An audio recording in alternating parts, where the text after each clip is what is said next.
थाना क्षेत्र में फुलवरिया लहरतारा गेट संख्या 4 के पास एक महिला ने अपने 2.5 साल के बेटे के साथ ट्रेन के सामने कूदकर आत्महत्या करने की कोशिश की।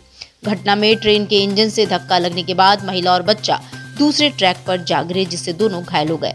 आसपास मौजूद लोगों ने तुरंत पुलिस को सूचना दी, जिसके बाद पीवीआर टीम मौके पर पहुंची और महिला व उसके बच्चे को जिला अस्पताल में भर्ती कराया।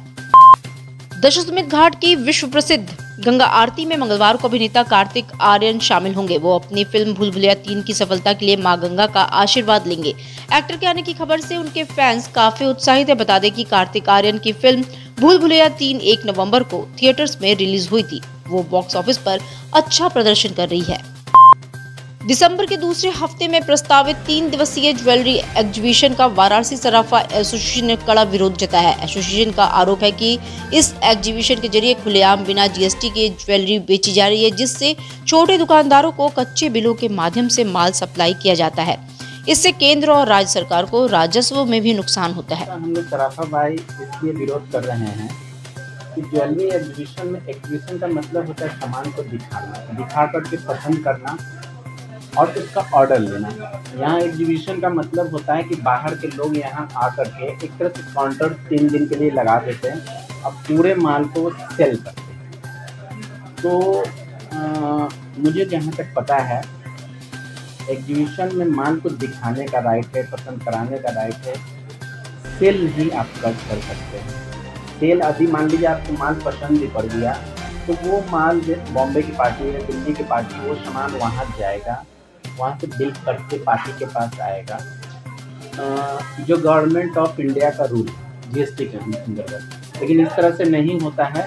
सीधा होता है सामान सामने सामने खरीद लेता है बिना कुछ कागज पत्र का, और सामने सामने मेटल हो, पैसा हो, सामने सामने, मतलब 2 नंबर में व्यापार वो आकर के लोग करते हैं। तो इसमें जो जीएसटी डिपार्टमेंट भी, उनको भी सोचना चाहिए, उनकी भी कितने टैक्स का हानि होता है। तो इसलिए हम लोग चाहते हैं कि गवर्नमेंट के टैक्स का हानि ना हो और यहाँ आकर के लोग जो हम लोग के व्यापार को। गंगा को राष्ट्रीय नदी घोषित किए जाने की 16वीं वर्षगांठ पर वाराणसी में गंगा महोत्सव का आयोजन किया गया। इस वर्ष भी गंगा समग्र द्वारा इस महोत्सव को सांस्कृतिक और विचारों के संगम के रूप में मनाया गया। ज्ञानदीप एकेडमी के सहयोग से आयोजित कार्यक्रम में गंगा के महत्व और संरक्षण पर जागरूकता बढ़ाने के उद्देश्य से संगोष्ठी और सांस्कृतिक कार्यक्रम प्रस्तुत किए गए। ये रहा है कि गंगा जी की अविरलता और निर्मलता को लेकर के, ठीक है, हमने बच्चों को एक संदेश दिया है ताकि वो माँ गंगा के तट पर जब आए तो कूड़े कचड़े या जल संवर्धन को लेकर के वो अवेयर रहें इन चीज़ों को लेकर के। अतिथि ग्रुप में कौन कौन लोग? अतिथि ग्रुप में वहाँ के संस्थापक थे जी। अतिथि ग्रुप में वहाँ के त्रिभुवन सिंह जी थे, जो कि वहाँ के एकेडमी के संस्थापक हैं, और साथ में गंगा समग्र के विभाग संगठन मंत्री शुभम जी थे, आशुतोष चतुर्वेदी थे, श्लोक सिंह थे, वीरेंद्र गुप्ता जी थे। तमाम लोगों द्वारा और सैकड़ों की संख्या में बच्चे थे। इन सभी के सामने एक सांस्कृतिक प्रोग्राम की प्रस्तुति हुई, जिसे अमित श्रीवास्तव जी ने किया। साथ में स्कूल के बच्चों ने भी 2-3 प्रस्तुतियाँ की सांस्कृतिक माध्यम से, और इससे एक संदेश जाए कि माँ गंगा के तट को या जल संवर्धन को कैसे रखना है। देव दीपावली पर गंगा में नौका संचालन के लिए 2 अलग-अलग लेन तैयार किए जाएंगे। जेसी लगाकर गंगा में लगभग 6 किलोमीटर लंबा 2 लेन बनाया जाएगा। आने और जाने वाले नाविक और क्रूज अलग-अलग लेन का प्रयोग करेंगे। एनडीआरएफ जल पुलिस की टीम नौका संचालन की निगरानी करेगी। इसको लेकर जल पुलिस और नाविकों की बैठक हुई, इसमें अहम निर्णय लिया गया।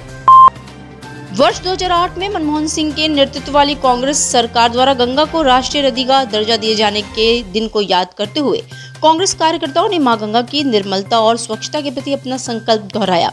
इस अवसर पर कांग्रेस के पदाधिकारियों ने शीतला घाट पर गंगा पूजन अर्चन और दुग्धाभिषेक किया। कार्यक्रम का आयोजन महानगर कांग्रेस कमेटी के महासचिव प्रमोद वर्मा ने किया। हम सब कांग्रेस दल के लोग आज गंगा जी में आकर के दुग्धाभिषेक करते हैं और माँ गंगा से प्रार्थना करते हैं कि जो लोग आपके नाम पर रोटी सेकते हुए चले जा रहे हैं और कम से कम जो सफाई की बात करते हैं उसे साफ सुथरा कराएं।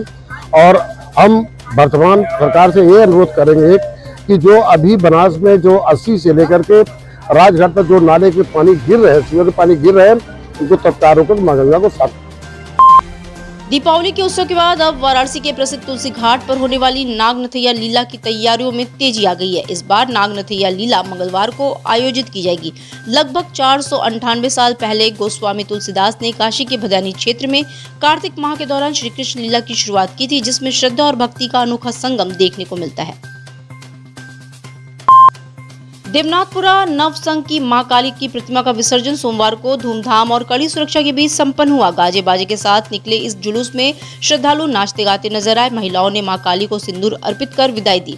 सकरी गलियों से गुजरती हुई मां काली की प्रतिमा जब बंगाली टोला चौराहे पर पहुंची तो हर हर महादेव के जयकारों से पूरा माहौल भक्तिमय हो गया। प्रतिमा को मैदागिनी स्थित मंदाकिनी कुंड में विसर्जित किया गया। वहाँ एक कुंड है हमारे, वहाँ विसर्जन होगा। उसमें पूरी पुलिस का व्यवस्था सुनिश्चित कर ली गई है और ट्रैफिक डाइवर्जन भी कराया जा रहा है ताकि किसी प्रकार का ट्रैफिक का जाम ना हो। और सीसीटीवी और ड्रोन के जरिए मॉनिटरिंग किया जा रहा है। सादे वस्त्रों में भी ड्यूटी लगाया गया है। तो पर्याप्त संख्या में जो सिविल और पीएसी लगे हुए हैं, साथ ही साथ कुछ जगह सादे वस्त्रों में भी ड्यूटी लगाए गए हैं। हाँ, छतों का ड्यूटी लगी है। अपना नाम बता दिए। रिंकू प्रजापति। रिंकू जी, किस तरह का विसर्जन किया है?